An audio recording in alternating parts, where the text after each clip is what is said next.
l'économie française souffre aujourd'hui d'un problème de compétitivité à l'export. Depuis plusieurs années, c'était vrai avant la crise de 2008, mais ça l'est toujours.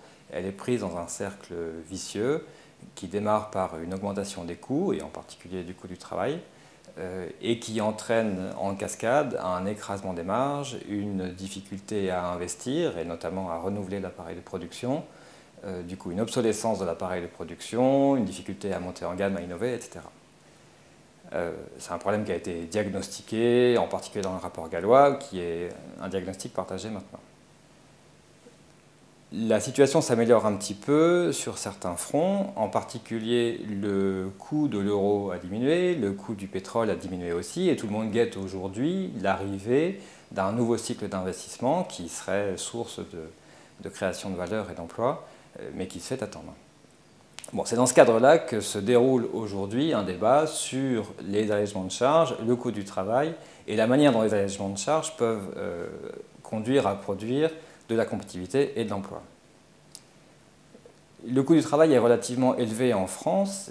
Il est sur les bas salaires en raison d'un salaire minimum, d'un SMIC, qui est plutôt plus élevé que dans les pays voisins. Et il est aussi sur les emplois plus qualifiés parce que les charges sont non plafonnées et parce que la France a historiquement fait le choix d'avoir des dépenses de solidarité qui sont relativement généreuses et qui sont financées par des prélèvements sur le travail et non pas par l'impôt comme ça existe dans d'autres États-providence européens. Donc le fait de disposer des salaires nets élevés a un avantage économique évident, ça maintient une demande dynamique, mais forcément ça pèse sur la capacité à créer des emplois pour chaque point de croissance gagné.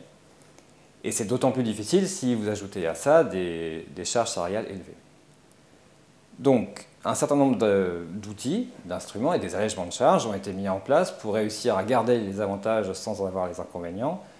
Donc aujourd'hui, les allègements dits généraux sur les bas salaires, le CICE et le pacte de responsabilité, tous ensemble en 2016, pèseront quelque chose comme 50 milliards d'euros. C'est un effort qu'il faut financer par des prélèvements sur d'autres postes, bien sûr, et donc il est important d'en mesurer l'efficacité. Il y a un certain nombre d'économistes qui préconisent aujourd'hui de baisser les charges sur les bas salaires, à proximité immédiate du SMIC, plus encore que ça ne l'est le cas aujourd'hui, les allégements sont déjà fortement ciblés sur les bas salaires, pour créer rapidement un nombre maximal d'emplois. Leur raisonnement tient au fait que pour 1 euro d'allègement de charge, il y a davantage d'emplois rapidement créés si les allégements sont ciblés sur les bas salaires. Donc cette école de pensée rassemble à la fois les keynésiens pour qui le soutien à la demande et au pouvoir d'achat est un passage obligé pour une bonne relance, et des économistes libéraux qui considèrent que le coût du travail est l'obstacle numéro 1 aujourd'hui sur le marché du travail en France.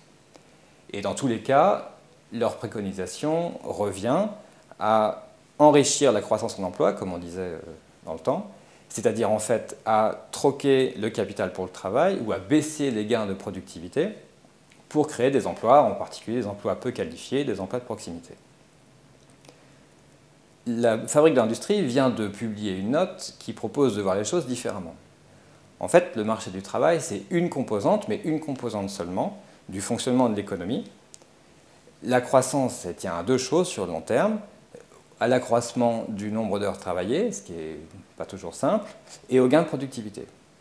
Si vous sacrifiez trop les gains de productivité pour créer rapidement des emplois, vous pesez sur les perspectives de croissance à long terme et donc sur les perspectives d'emploi à long terme. Si au contraire, vous jouez le levier de la compétitivité à l'export, c'est-à-dire notamment par exemple en baissant le coût du travail sur les emplois des entreprises exposées à la concurrence internationale. Si vous jouez ce levier-là, vous mettez en branle une mécanique un peu plus sophistiquée qui met 3, 4, 5 ans à produire ses effets, mais dont les effets sont autrement bénéfiques. Concrètement, si les entreprises exposées à la concurrence internationale voient leur coût du travail diminuer, elles peuvent baisser leurs prix, gagner des parts de marché, ce qui, petit a, rétablit les échanges, le solde des échanges commerciaux, petit b, crée des emplois, mais cette fois-ci des emplois qualifiés. La note le montre, les calculs le montrent, on crée autant d'emplois que dans le cas d'un allègement sur les bas salaires, mais il s'agit cette fois d'emplois qualifiés et on n'a pas rogné sur les gains de productivité. Alors pour aller plus loin, il y a deux choses à garder à l'esprit. Le premier sujet, c'est celui de la modération salariale. Dans tous les cas, que l'allègement soit opéré sur les bas salaires ou sur les hauts salaires, ces effets sont provisoires. Il faut considérer un allègement de charge comme un ballon d'oxygène, une bulle d'air qui est donnée aux entreprises, mais dont les effets s'estompent dans le temps du fait de l'inflation salariale. Donc la bulle d'air, elle sert à quoi? Elle sert à ce que les entreprises et les acteurs ensemble décident éventuellement de réformes plus structurelles. Plus cette bulle d'air dure longtemps, plus la réforme est efficace. Et ce qui fait qu'elle dure longtemps ou pas, c'est le rythme auquel les salaires rattrapent le niveau d'allègement qui a été accordé. Il est important, et les partenaires sociaux sont directement concernés, il est important de réussir à maintenir une modération dans la progression de la masse salariale pour que les allègements, quel que soit le choix opéré, puissent produire leurs effets. Ça, c'est le premier point. Le deuxième point, c'est celui de la montée en gamme. Il y a un grand effort aujourd'hui qui a été en particulier initié par le gouvernement, mais il existe des efforts analogues dans les pays voisins, qui s'appelle l'industrie du futur. De quoi est-ce qu'il s'agit? Il s'agit de monter en gamme, ou pour le dire autrement, de réussir à faire face à l'irruption du numérique à tous les stades de la production et de l'export, manufacturing, logistique, conception, etc., sans se faire ubériser, comme on dit aujourd'hui, mais plutôt en tirant des gains de productivité et des marges d'efficacité.